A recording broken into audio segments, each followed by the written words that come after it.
Bom dia, boa tarde, boa noite. Queridos cursinhos do Ponto da Ciência. É Paulo Filho. Nós dar início aqui nossa aula de Geologia e Geomorfologia, certo? Nossa segunda aula. A gente vai sempre mesclar os assuntos com relação à geografia humana e geografia física. Vamos ficar muito, vamos dizer assim, muito chato. É só geografia física, que requer muita coisa, muito conceito, muito detalhe. Tá bom? Então, na aula de hoje, nós vamos estudar geologia, ciência que vai estudar a Terra, né? A ciência que vai estudar desde o início de formação, evolução e constante, né, transformação e evolução que a gente está passando hoje também no nosso planeta Terra. A gente vai cobrar aqui de vocês somente a parte que vai interessar para a gente no Enem, a parte geológica, a parte que cabe à nossa geografia. Então, a priori, a gente vai levar a nossa aula de hoje a partir de, segundo a ciência, 13 bilhões de anos atrás. É muito tempo, 13 bilhões de anos. Esquecer aqui um pouco a questão de crença religiosa, crença espiritual. É o que vai pegar para a gente no Enem, vai ser justamente o que a ciência afirma ou leva o mais próximo a afirmar sobre a origem do nosso planeta. Então, tudo começou, segundo a ciência, uma grande explosão, uma grande massa que concentrou uma grande quantidade de energia. Ninguém sabe ainda de onde veio essa grande quantidade de massa, essa pequena quantidade de massa que concentrava grande quantidade de energia, né? E chegou a um ponto que não aguentou tanta pressão e começou a explodir, se expandiu. Com as poeiras cósmicas, ao longo desses 13 bilhões de anos, foram se resfriando, foram se concentrando, foram se organizando segundo as leis da física, da astrofísica, e há 4,6 bilhões de anos, é muito tempo, né? É que nós temos a formação do planeta Terra. Mas a formação desse nosso planeta Terra, como a gente tem hoje, há 4,6 bilhões de anos, não tinha nada a ver, né? Nosso planeta Terra ele era uma bola incandescente, fogo, muita energia concentrada, gases, raios, bombardeado constantemente por corpos aí também celestes, e que nesses 4,6 bilhões de anos, essa bola incandescente, né, evaporava gases que se concentravam em determinada altitude, havia troca de temperaturas e começou assim as primeiras chuvas, as primeiras precipitações. Para vocês terem uma ideia, a Terra era tão quente que não dava nem tempo para a água, né? Vamos dizer assim, a água cair em solo, em superfície, que no meio do caminho ela já voltava evaporando, evapotranspirando para essa atmosfera primitiva. Então, essa atmosfera primitiva, com o tempo, nesse processo de esquenta, evapora e se precipita, chegou a atingir o solo da Terra, né? A parte sólida da Terra, superfície. E com o tempo se resfriou, foi se esfriando, o planeta foi se esfriando e foi se possibilitando o aparecimento de vida aqui no nosso planeta. Beleza? Então, aqui, quando a gente pega aqui aquele gráfico que chama eras geológicas, aí tem éons, tem eras, períodos, épocas, um bocado de coisa que você, quando pega a primeira vez, diz, meu Deus do céu, como é que eu vou aprender, como é que eu vou memorizar, como é que eu vou decorar todas essas informações? Calma. Vamos ter paciência. Ninguém vai... Tem gente que aprende, né? Que olha aqui uma hora esses gráficozinhos e grava e nunca mais esquece. Mas no meu caso, eu não consegui fazer isso até hoje. Então a gente vai trabalhar só mesmo com o que vai ser importante para vocês, certo? Então vamos deixar essa parte de éons para trás. Vamos deixar só mesmo a questão das eras geológicas. Então, eras geológicas são os grandes períodos por quais passaram a transformação do nosso planeta, né? Então, a geologia, a ciência ao redor do tempo, ao longo do tempo, ela começou a dividir, começou a pegar evidências de fósseis, de rochas, de minerais, enfim, né, evidências na natureza de que, por onde cada processo de evolução de vida, e no caso a geologia, formação de rochas, do nosso relevo terrestre também, foi passado por cada época dessa, certo? Então, a gente vai começar aqui de cima, onde tem era pré-cambriana. Vai começar do final, né, do início, ou era primitiva. Períodos arqueozoico e proterozoico, cerca de 4 bilhões de anos atrás. A nossa historiazinha que vai interessar para a gente vai ser esse ponto aqui de 4 bilhões de anos. Ah, mas é tempo demais. Realmente é. Mas se a gente for comparar a história da Terra com a história do homem, né, a gente pega Matusalém, viveu 969 anos, Jared 962, viveu 950, ainda era muito pouco com relação à idade do planeta Terra. Imagine hoje, né, o ser humano comum, quando vive 80 anos, já viveu demais, né, para as condições de vida hoje. Então, pessoal, há 4 bilhões de anos, nosso planeta começou a se resfriar, certo? E geologicamente falando, o que tem interessante vocês aprenderem aqui nunca esquecer. Então, ainda falam aqui que o planeta começou a esfriar e houve a formação de escudos cristalinos e rochas magmáticas. Daqui a pouco ainda vai explicar para vocês o que são escudos cristalinos. Certo? Então, rochas magmáticas, ou seja, as primeiras rochas da Terra se resfriaram. Elas começaram a se resfriar. Começou a aparecer substrato rochoso na superfície terrestre. Beleza? Eras paleozoica ou primária, vida antiga, certo? A professora de biologia de vocês vai trabalhar essa parte de seres vivos melhor. Vai estar aqui mais de rochas e minerais. E aqui tem seus períodos. Vocês vão gravar período carbonífero, certo? E foi justamente onde começou a se formar e aparecer as principais bacias de carvão. O carvão mineral começou a se formar aqui no período carbonífero. A gente vai estudar também lá na frente, quando tiver aula de fontes de energia, fontes primárias. Após a formação de rochas magmáticas, houve a formação das rochas sedimentares e metamórficas.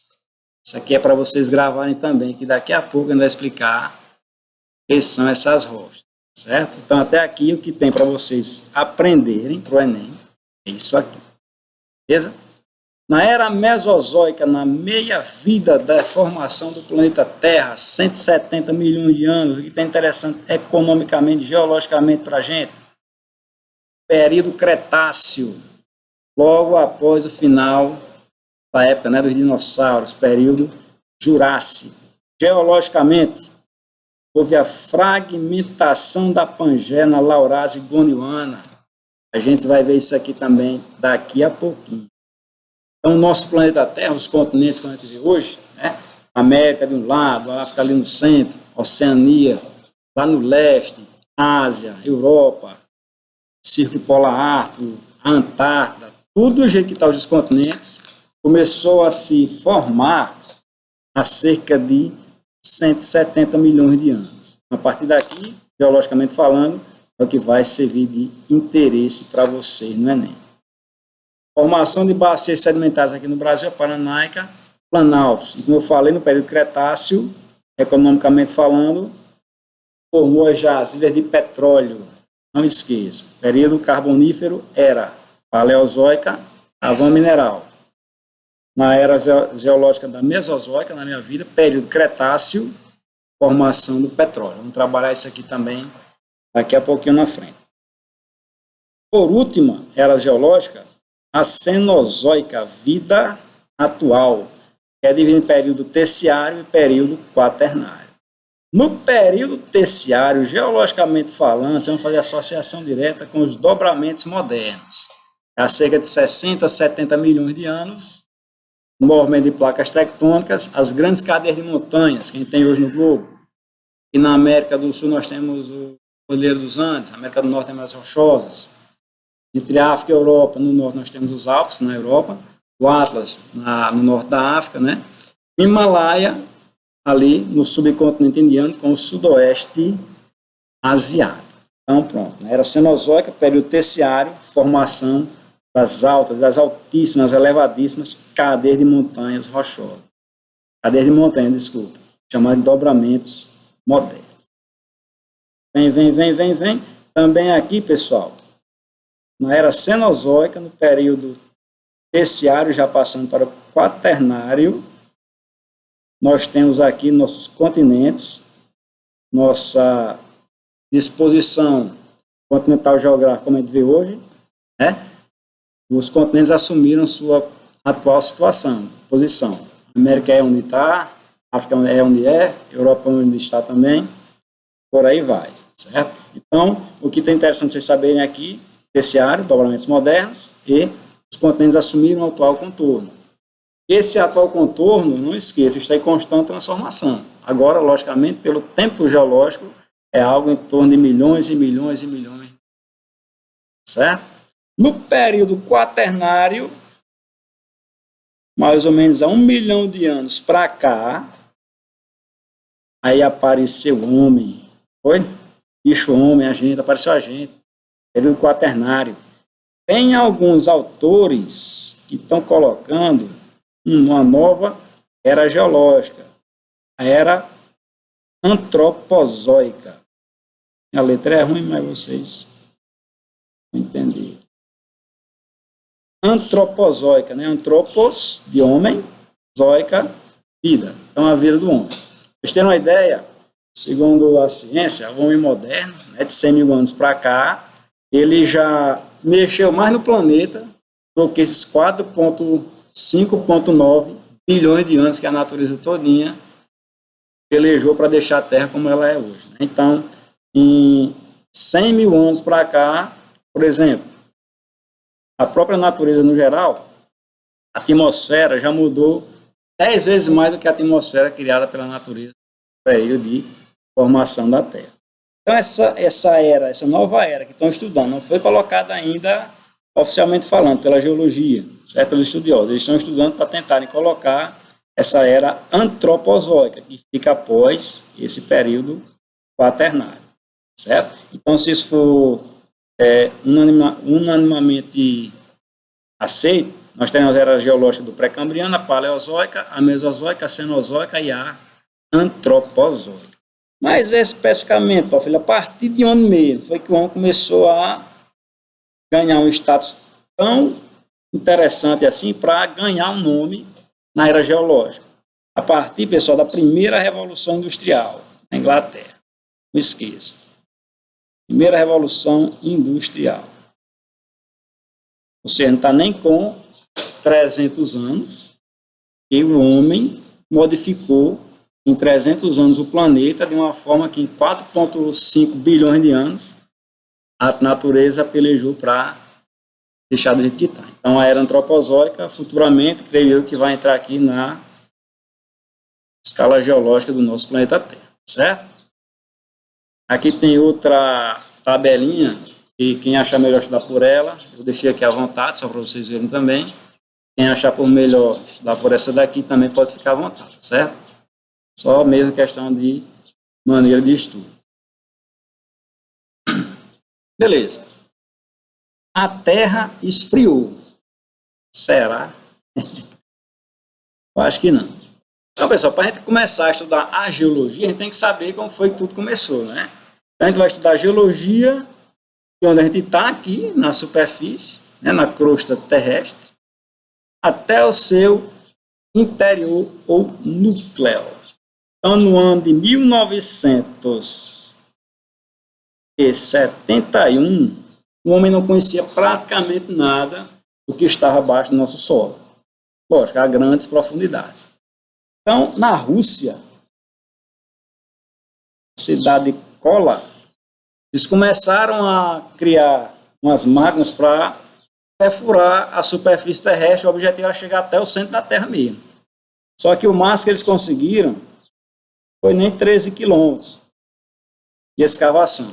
Só conseguiram perfurar a Terra a uma profundidade de 12 km. Eles esperavam quando chegasse a 10 km de profundidade, a temperatura estava 100 graus Celsius, no caso lá estava 180. Então as máquinas elas não resistiam, né? Elas derretiam, elas desgastavam muito rápido.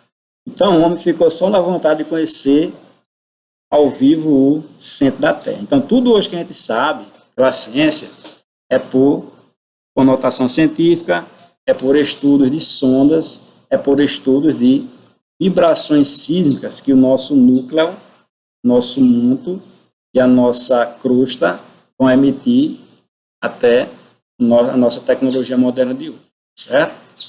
Muito bem.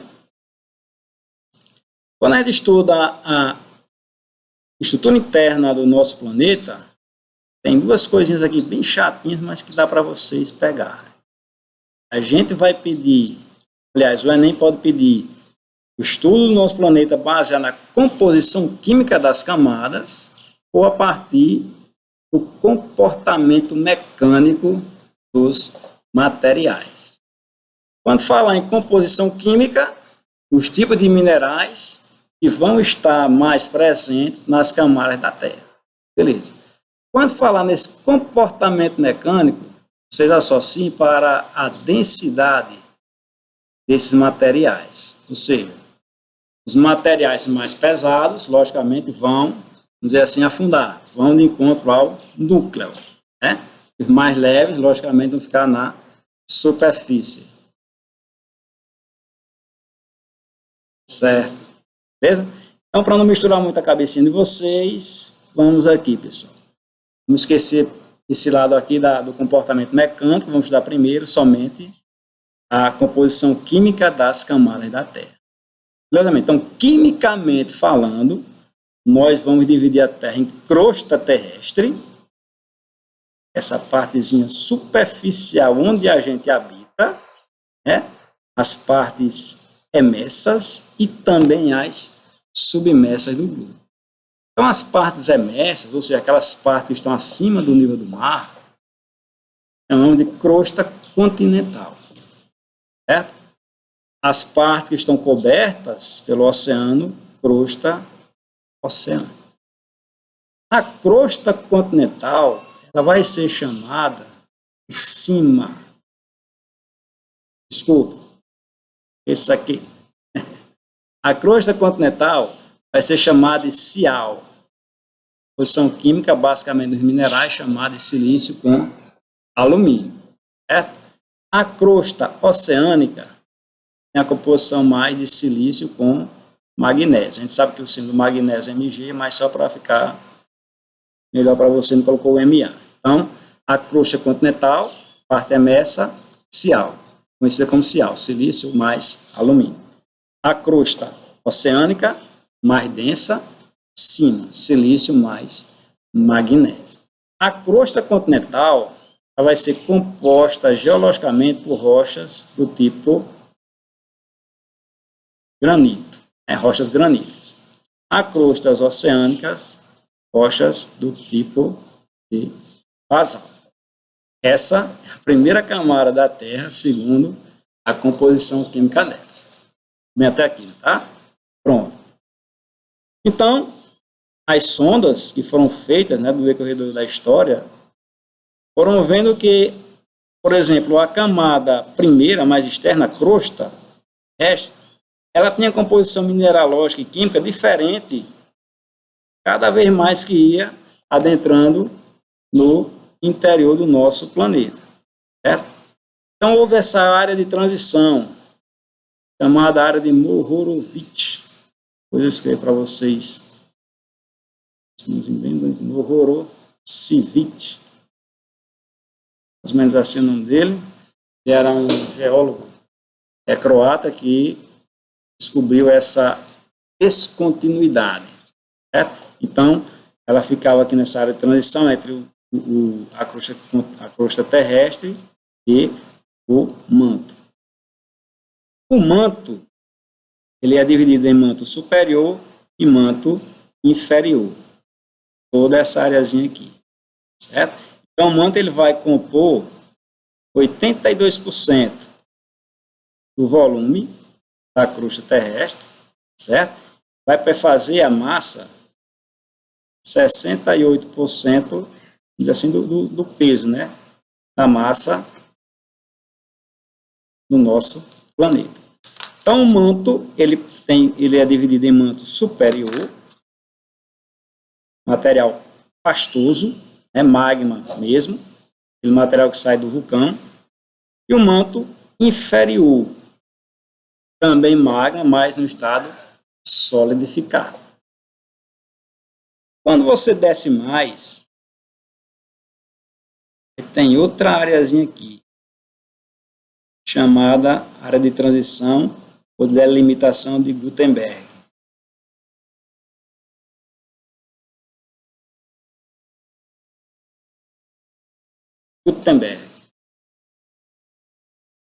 Jan Gutenberg, alemão, que também descobriu que havia uma diferença na composição mineralógica entre o manto e o núcleo, certo? Então, essa área aqui de descontinuidade, como se fosse uma transição, chamada de Gutenberg.